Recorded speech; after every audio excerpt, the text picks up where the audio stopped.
Oh, what's up, people? I am back for another video. I'm doing this one a little bit early because I'm not going to be able to do it later. But today, we are doing Halloween 3.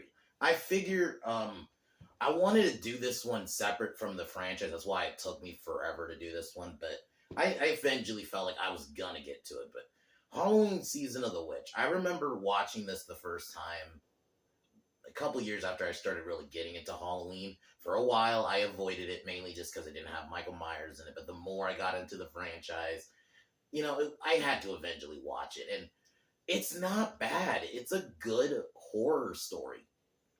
I just think, unfortunately, like, granted, it's not as good, but like, it suffered some pretty much the same fate as if you remember Friday Part 5, which they wanted to go a different direction too, and it just didn't work.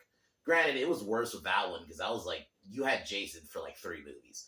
Halloween, it could have worked. It was just, even with 2 movies, Michael Myers was already seen as an icon, even at that time, and this was 1982.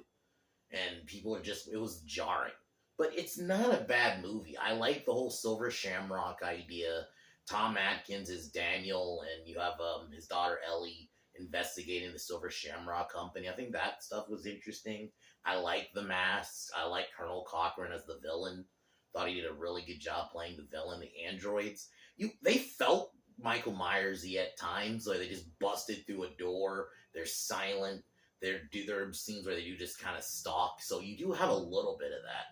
And I like the little Halloween Easter eggs they do play. Like they play like one of the most famous one is the scene where Daniel is like at a mall, and not a mall, fucking stupid, at a bar, and they play it for like you see like a commercial for Halloween, and they even play the song, and then they play it a little bit in the end where Colonel Cochran has him tied up and then with the mask on, about to suffer the fate, where these masks basically cause you to not go crazy and kill you and cause like a bunch of insects and stuff to come out. And I think that those scenes, like that scene where you actually see it in effect, is pretty dark.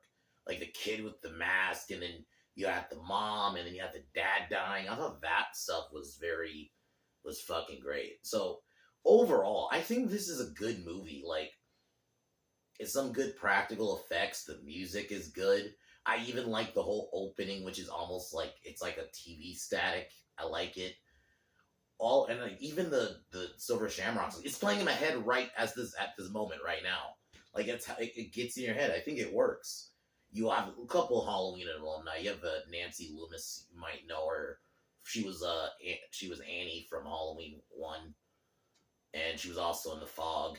So she's in. I think she's also in another movie at the time in the '70s, but she was kind of big at the time. So I thought she was decent. You only see her for a couple of scenes as his ex-wife, but and then the ending where Daniel's desperately trying to get them to take the song off the channel, and his acting, Tom Atkins' acting there just was so good, and I thought his chemistry with Ellie was pretty good. So I think all around, it's a pretty good movie. It just unfortunately was called Halloween, and it was because John Carpenter wanted to do this anthology idea, which I think on paper isn't bad, but it was just, unfortunately, when you had Michael for 2 movies, and he at that point he was attached to the franchise. That's why they had to bring him back in Halloween 4. So, but all around, I enjoy this movie. I'll admit I don't look at it as a Halloween movie. I do just kind of call it Season of the Witch, but I think it's a decent story. So I would recommend it. You just gotta not watch it as a Halloween film. If you're gonna get, it is jarring when you watch like Halloween 1 and 2, and then you watch this one. So if you just look at it as like either an Elseworld story, or you just take the Halloween 3 out of it and you just call it Season of the Witch, I think it's a good horror story. You got some good body horror moments, like the scene where Daniel destroys the robot and you got like this goo coming out, or when the masks like start caving in and you see like the bugs and snakes coming out. Like, there's good stuff like that, and then the music you'll like. So if I were to rate it out of 10, I'd probably give it a 9 out of 10 as a horror movie. It's a pretty good horror movie. So John Carpenter didn't direct it, but he was definitely involved, because I think he was at the time, this was 1982, so The Thing would have been coming out. But he did it. You definitely can feel the Carpenter effect, the music, because he worked on it. Even the tone and the way it's shot, it plays like a John Carpenter movie. So, but yeah, tomorrow, I will be continuing on with the Phantasm movies with Phantasm 4. So I just hope it. I'm enjoying the Phantasm franchise so far. I just hope they kind of it just keeps going strong. Really, that's all I ask. So, but yeah, guys, I'll get started here.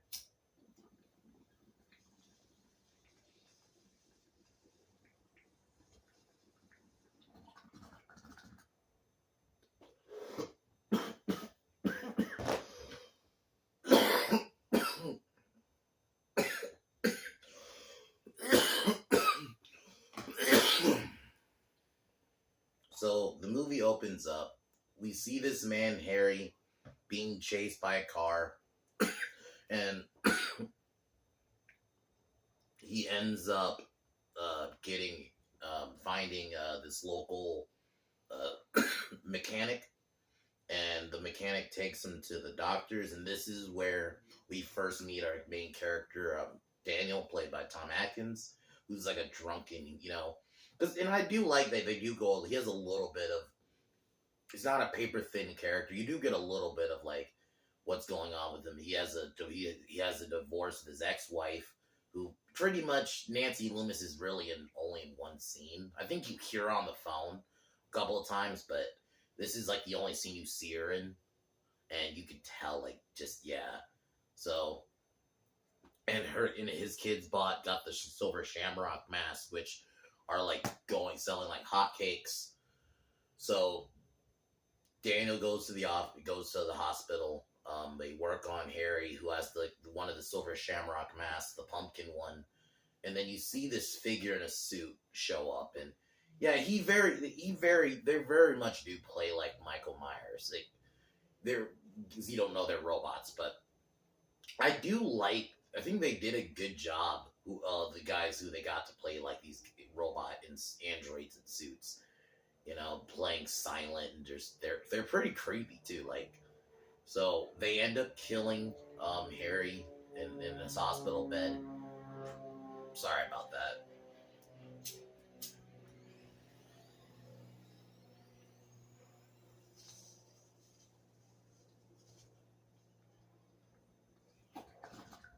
Pretty brutally, fucking breaks his face like through his nose. So after killing Harry, the robot, while Daniel's trying to stop him, burns itself alive.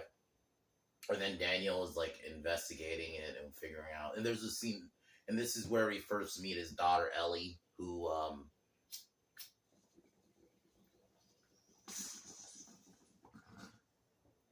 because her dad, Harry, super paranoid and saying they're gonna kill us all. That it's kind of like that kind of thing.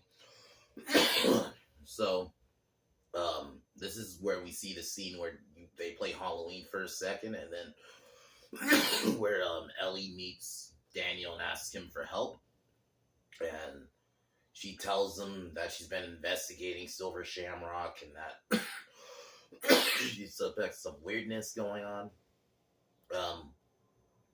Before this, Daniel asks like another fellow doctor to help like investigate, look into the car for evidence.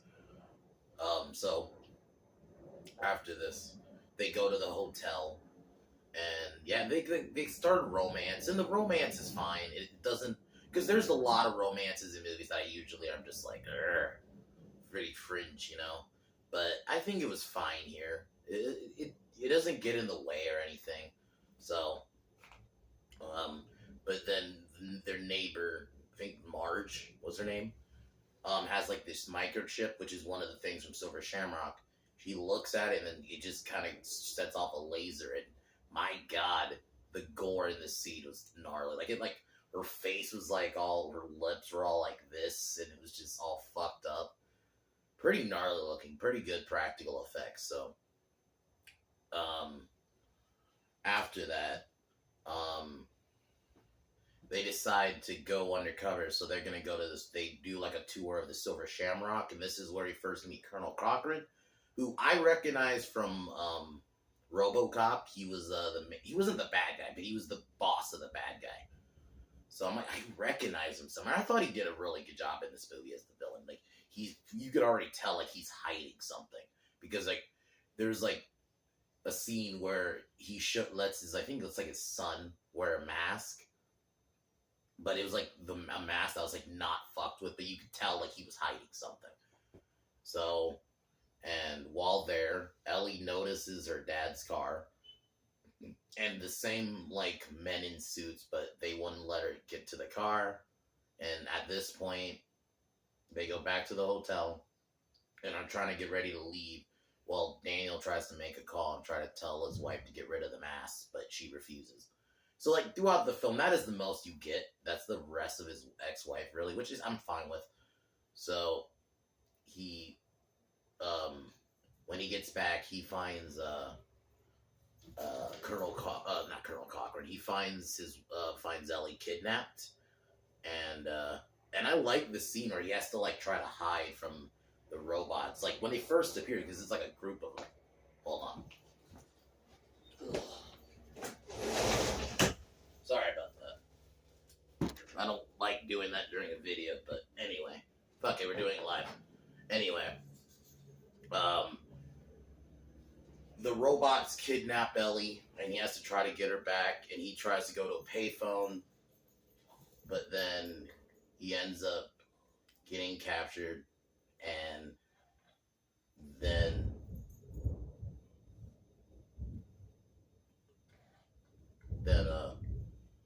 Colonel Cochran basically explains his plan, and this is where you see one of the families.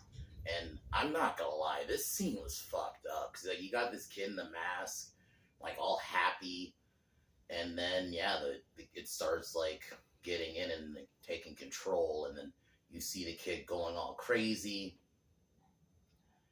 and yeah, like he ends up dying, and then like a bunch of bugs and snakes and stuff start coming out. His wife dies, and then or his mom, I mean. And then the dad dies because one of the snakes was a rattlesnake and it bites him.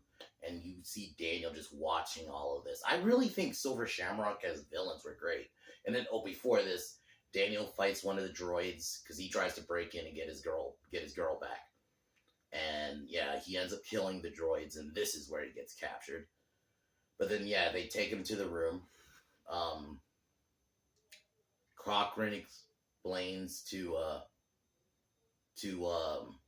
Daniel that like basically his full plan, and then he puts Halloween on the TV, and I thought that was cool. It wasn't forced, so in this world Halloween's like a movie. So he gets out, he then he finds Ellie, tries to get they try to break out, but then seemingly escaping successfully, because they end up dropping a bunch of the chips, which start like blowing up and end up exploding the factory. Then on the drive back, this is where we get the reveal that Ellie was actually a robot, and that they actually killed the real one. So I thought that was a dark reveal, and some of the kills, like I didn't mention this one, but there was another kill earlier because there was a character that Daniel was talking to, and they basically are covering all evidence. So they end up killing this guy, and they just like yanked his head off because it was like two of them. But then, so yeah, they end up getting back. Daniel tries successfully gets two stations to turn off the Silver Shamrock song, and this is the iconic ending where he can't get the third one to turn off, and he's just like stop. And Tom Atkins' performance is so good because you can hear like. Because he also tried to get his wife to get rid of the mask, but she refused, or his ex-wife. And then yeah, he calls the station to stop playing it, but then he's like screaming stop, and then yeah, the movie ends. Really awesome ending. That ending always gets me. It's like because you can hear it in his voice because he knows his kids have the mask, and these other kids, he knows the plan, but he can't stop it because he just looks crazy. It's so good. I think the problem is, unfortunately, it has the Halloween name, you know? And this was the film right after Halloween 2, and it's just like people wanted more Michael. But it's not a bad movie, and I think if you just look at it as Season of the Witch, it's a good horror story. Tom Atkins was great. I like that it wasn't like, sometimes I like movies where there's not a million side characters. You got like two main characters, you know? I thought there were some decent kills. I think the androids were solid, creepy bad guys. Silver Shamrock in general were pretty good bad guys. I think the music was awesome. That's one thing about, even though this isn't officially a John Carpenter movie, the music is always like a fucking pleasure. Like, just to listen to the soundtrack itself, and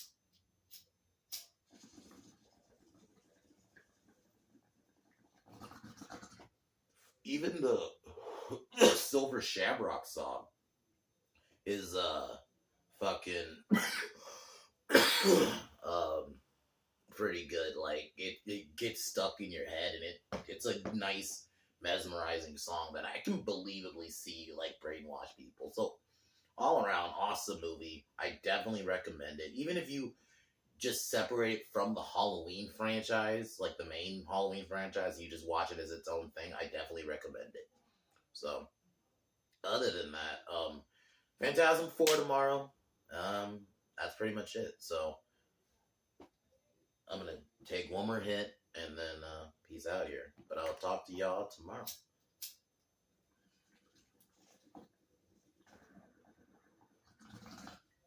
As usual. Fuck the Biden administration. Fuck DC. Talk to y'all soon. Peace.